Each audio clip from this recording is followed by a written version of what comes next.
Nilagyan ko na lang ng spinach. Para healthy pa rin. So, yun. Tapos na. Nilagyan ko na yun ng chili. Ang sarap. Nilagyan ko siyang chili. Napadami yung luto ko. Hanggang bukas na to almusal. So, yan. So, yan. Luto na ang aking cheese and herb pasta. My version. How is it? Good. Yummy. What? Ayan, pagkain niya siya, no? Pasta. Tapos, meron siyang spinach. Tapos, yung niya, nilagyan ko siya ng chicken cream soup.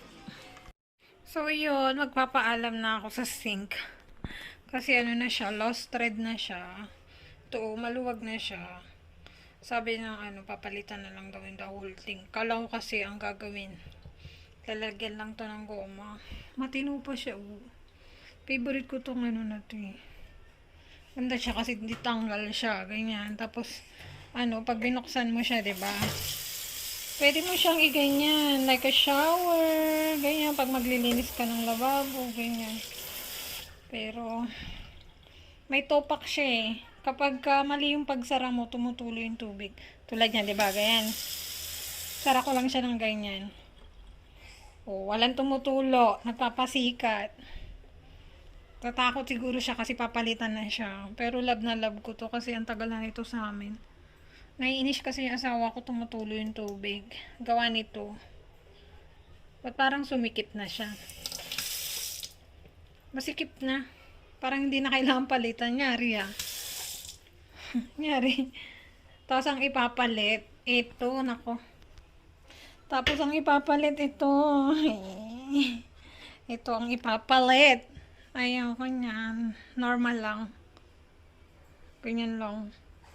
Sana naantay namin yung magpapalit kasi hindi marunong si Negro magpalit dahil mahirap siyang tanggalin. Sabi ko nga ako magagawa ng paraan to.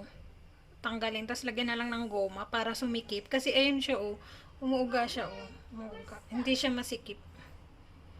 Yun. Kakainis. I'm so sad. So, yan. Luto na ang aking butter chicken. Tada! Let's eat. First time kong gumawa nito. Masarap to sa roti prata, naan, or rice. So, yan. Hindi siya ganun kaanghang kasi hindi ko siya nilagyan ng masyadong chili. So, may yogurt yan at saka butter. Ayan, let's eat! Yan, gumawa na ako ng pandan butter. Ang problema, wala naman akong butter. Hindi maganda yung butter na pang-spread lang kasi dumidikit siya sa sa waffle maker. Pangit, nadudurog. Kaya, kailangan kong gumamit ng siguro yung ginalang. At saka ang gagamitin ko, frying pan na lang. Kasi pag dun ko ginamit sa dun sa may waffle maker, naku, masisira. So, yun na lang. Merienda, gumagawa akong merienda ngayon. Yan, cooking. Bababasa na ako para bumili yung waffle. Kaya lang, hindi ako makababa dahil nagising na yung isa, walang magbabantay. Naliligo si Papa. So, yun. Punta tayo sa shop. Bibili na akong, ayun, tinapay. Wala kaming tinapay po. Ito mga.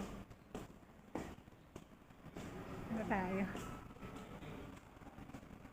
So, yun. Bahay na ako. Mag-haul tayo. Nga pala, pinalitan na kagabi yung faucet. Yan na, ganyan na lang siya. Yung favorite ko, wala na magagawa, hindi na magagawa ng paraan. Sabi ko pa dun sa plumber, pwede ba lagyan na lang ng rubber yung loob, yung hindi niya alam. Sabi niya, alam niya lang daw, to change the whole thing daw. So, yung mag-haul tayo. Tada!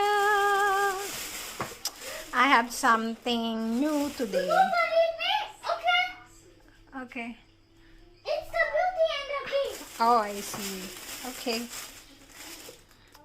Find something today. Korean stir-fry meat face. So, any meat, tatry ko to. At, natuwa ako kasi halal.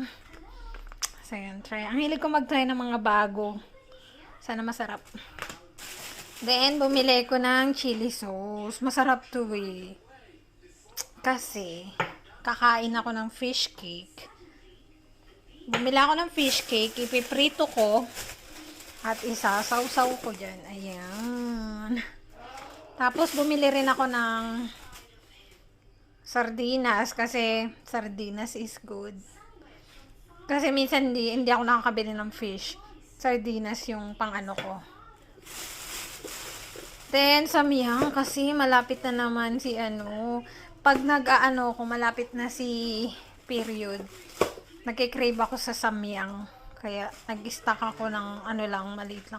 Mahal kasi kapag yung packet talaga. Ito na lang, okay na. Hindi ako nasasarapan sa noodles pag sa cup noodles eh. Mas okay sa akin yung niluluto. Tapos mula ako ng bread. Cucumber. Yan, pag kumain ako ng samyang, kakain ako ng cucumber. Sayote for tinola. Kuning fish. Baka kasi nasilimak one of this day. And then some fresh noodle. Yellow noodle, baka mag-mee goreng. And eto na, bumili na ako ng butter para sa pancake. Yon, eto talaga yung pangluto na hindi didikit sa pancake maker. Waffle maker pala. So, yun. Kakain na rin kami. Ligpit ko lang to. Ang saya-saya ng mga diaper. Cloth diaper. Ang init kasi. Look. Nice. Pakainit. Init. Yan. Matutuyo agad yan. So, yan. Nagluto ako ng ewan ko kung ano to. Parang adobong talong. Na in-slice ko siya into strip. Tapos, naging gaya itsura niya. Meron niyang giniling na beef, chili sauce, and then chili powder, toyo, and then ketchup. Yan, sarap niya. Ang sarap niya sa kanin. Konti lang, kasi isang piraso lang yan. So, yan. Formative assessment nila Ada. At nakakuha siya ng 15. Out of 15, 30 minutes duration today. Very good ang kuya namin. Ito yung pinaka-exam kasi nila. Yan. Happy lang si mommy here.